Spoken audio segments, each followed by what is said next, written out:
తెలంగాణలో బీఆర్ఎస్ కు షాక్ల మీద షాక్లు తగులుతున్నాయి. అసెంబ్లీ ఎన్నికల్లో అధికారం కోల్పోవడం ఫస్ట్ జిల్లక్ కాగా, కాంగ్రెస్ అధికారంలోకి వచ్చాక రేవంత్ ముఖ్యమంత్రిగా బాధ్యతలు తీసుకున్న తర్వాత గులాబీ పార్టీకి ఊపిరి ఆగకుండా చేస్తున్నారు.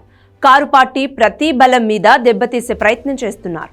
పురపాలకుల్లో పరిణామాలు ఇప్పటికే గులాబీ దళాన్ని టెన్షన్ పెడుతుంటే, ఎన్నికలు అయ్యాక కూడా కంటిన్యూ అవుతున్న వలసలు ఆ గుబులును మరింత రెట్టింపు చేస్తున్నాయి.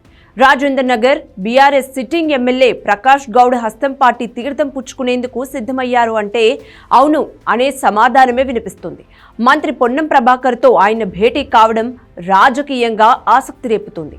ప్రకాష్ గౌడ్తో పాటు మాజీ ఎమ్మెల్సీ, శాసనమండలి మాజీ చైర్మన్ స్వామి గౌడ్ ఇప్పుడు మళ్లీ కండువా మార్చేస్తున్నారు. ఈసారి ఆయన కాంగ్రెస్ పార్టీలో చేరబోతున్నారు.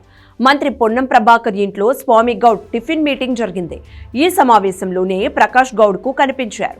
ప్రకాష్ గౌడ్ విషయంలో క్లారిటీ లేకపోయినా కాంగ్రెస్ కండువా కప్పుకోవడానికి స్వామి గౌడ్ రెడీ అయ్యారని తెలుస్తోంది. టీఎన్జీఓ నాయకుడిగా తెలంగాణ ఉద్యమంలో కీలక పాత్ర పోషించిన స్వామి గౌడ్ బీఆర్ఎస్తో రాజకీయ ప్రస్థానం మొదలుపెట్టారు. కరీంనగర్ పట్టభద్రుల నియోజకవర్గం నుంచి శాసనమండలికి ఎన్నికయ్యారు. తెలంగాణ ఏర్పాటైన తరువాత శాసనమండలి తొలి చైర్మన్గా ఆయనకు కీలక పదవి అప్పగించారు కేసీఆర్. 2020లో ఆయన బీఆర్ఎస్ని వీడి బీజేపీలో చేరారు. అక్కడ కూడా ఎక్కువ రోజులు ఉండలేకపోయారు. 2022లో తిరిగి బీఆర్ఎస్ గూటికి చేరుకున్నారు. తాజా అసెంబ్లీ ఎన్నికల్లో బీఆర్ఎస్ ఓటమి తర్వాత స్వామి గౌడ్ తన రాజకీయ భవిష్యత్తు గురించి ఆలోచనలో పడ్డారు.